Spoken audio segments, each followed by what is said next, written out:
Hi hello ನಮಸ್ಕಾರ. ಇವತ್ತು Tamil movie review ಮಾಡ್ತಾಯಿದ್ದೀನಿ. ಈ ಮೂವಿ ರಿವ್ಯೂ ಮಾತ್ರ ಮಾಡ್ತಾಯಿದ್ದೀನಿ, ಸ್ಟೋರಿ ಏನು ಹೇಳೋದಿಲ್ಲ. ಮೂವಿ ಹೆಂಗಿದೆ ನೋಡ್ಬೋದಾ ಅನ್ನೋದನ್ನು ಈ ರಿವ್ಯೂವಲ್ಲಿ ತಿಳಿಸ್ಕೊಡ್ತೀನಿ. ಅದೆಲ್ಲದಕ್ಕೂ ಮುಂಚೆ ಯಾರ್ಯಾರು ಹೊಸದಾಗಿ ನೋಡ್ತಿದ್ದೀರಾ ಪ್ಲೀಸ್ ಸಬ್ಸ್ಕ್ರೈಬ್ ಮಾಡಿ ಆ್ಯಂಡ್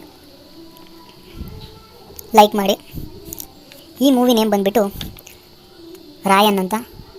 ಧನುಷ್ ಅವ್ರದ್ದು 50ನೇ ಫಿಲಮ್ ಇದು ಆ್ಯಂಡ್ ಅವರೇ ಡೈರೆಕ್ಟ್ ಮಾಡಿ ತೆಗೆದಿರೋದು ಮೂವಿ. ಸ್ಟೋರಿ ಪ್ಲಾಟಿಗೆ ಬಂದರೆ ಡೈರೆಕ್ಷನ್ ಲೆವೆಲು ಚೆನ್ನಾಗಿದೆ, ತುಂಬ ಚೆನ್ನಾಗಿದೆ. ಇದರಲ್ಲಿ ಪಾಸಿಟಿವ್ ನೆಗೆಟಿವ್ಸ್ ಅಂತ ಹೇಳೋಕ್ಕೆ ಹೋದರೆ ಸ್ಕ್ರೀನ್ ಪ್ಲೇ ಆ್ಯಾವ್ರೇಜ್ ಆಗಿದೆ. ಫಸ್ಟ್ ಹಾಫು ಸ್ವಲ್ಪ ಸ್ಟೋರಿ ಬಿಲ್ಡ್ ಮಾಡಿಕೊಂಡು ಕ್ಯಾರೆಕ್ಟರ್ನ ಬಿಲ್ಡ್ ಮಾಡಿಕೊಂಡು ತುಂಬ ಚೆನ್ನಾಗೇ ಇದೆ ಫಸ್ಟ್ ಹಾಫು. ಮತ್ತು ಇಂಟರ್ವಲ್ ಸೀನ್ ಇನ್ನೂ ಚೆನ್ನಾಗಿದೆ. ಇನ್ನೊಂದು 5 ನಿಮಿಷ ಇದ್ದಿದ್ರೆ ಇನ್ನೂ ಖುಷಿಯಾಗಿರೋದು ನನಗಂತೂ. ತುಂಬ ಚೆನ್ನಾಗಿದೆ ಫಸ್ಟ್ ಹಾಫು.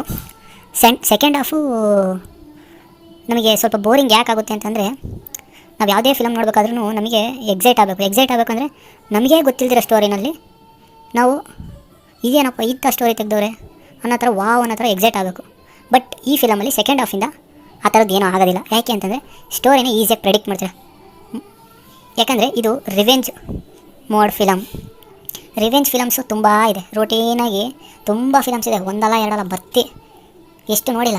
ಹಿಂಗೆ ಆಗುತ್ತೆ ಅಂತ ನಾವು ಈಸಿಯಾಗಿ ಹೇಳ್ಬಿಡೋದು, ಈಸಿಯಾಗಿ ಹೇಳ್ತೀವಿ. ಇದು ಗ್ಯಾಂಗ್ ವಾರು, ಅದು ನಮ್ಗೆ ಈಸಿಯಾಗಿ ಗೊತ್ತಾಗ್ತಾ ಇರುತ್ತೆ. ವೈಲೆನ್ಸ್ ಸ್ವಲ್ಪ ಜಾಸ್ತಿನೇ ಇದೆ.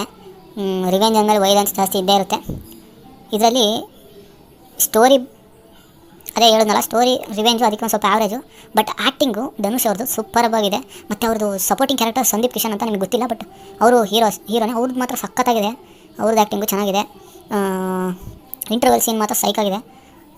ಮತ್ತು ಇನ್ನೇನು ಹೇಳಬೇಕಾಗುತ್ತೆ ಅಂತಂದರೆ ಒನ್ ಟೈಮ್ ವಾಚಬಲ್, ಅದಕ್ಕಿಂತ ಇನ್ನೇನು ಹೇಳೋ ಅವಶ್ಯಕತೆ ಇಲ್ಲ, ಇದರಲ್ಲೇ ಅರ್ಥ ಆಗೋಗುತ್ತೆ ಒನ್ ಟೈಮ್ ವಾಚಬಲ್ ಅಂತಂದರೆ.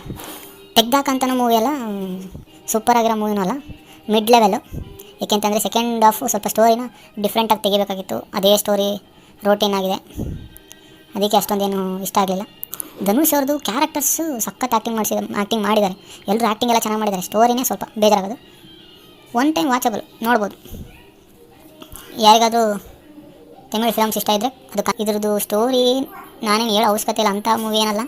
OTTಗೆ ಬಂದಮೇಲೆ ಹೇಳ್ತೀನಿ. ಅಕಸ್ಮಾತ್ ಯಾರಾದರೂ ಕೇಳಿದ್ರೆ ಕಮೆಂಟ್ ಮಾಡಿ, ಬೇಕು ಸ್ಟೋರಿ ಅಂತಂದರೆ OTTಗೆ ಬಂದಮೇಲೆ ಮಾಡ್ತೀನಿ ಅಷ್ಟೇ, ಇನ್ನೇನಿಲ್ಲ ಅಂಥದ್ದೇನು. ಮತ್ತೆ ಸಿಗೋಣ. Thank you for watching. Bye bye.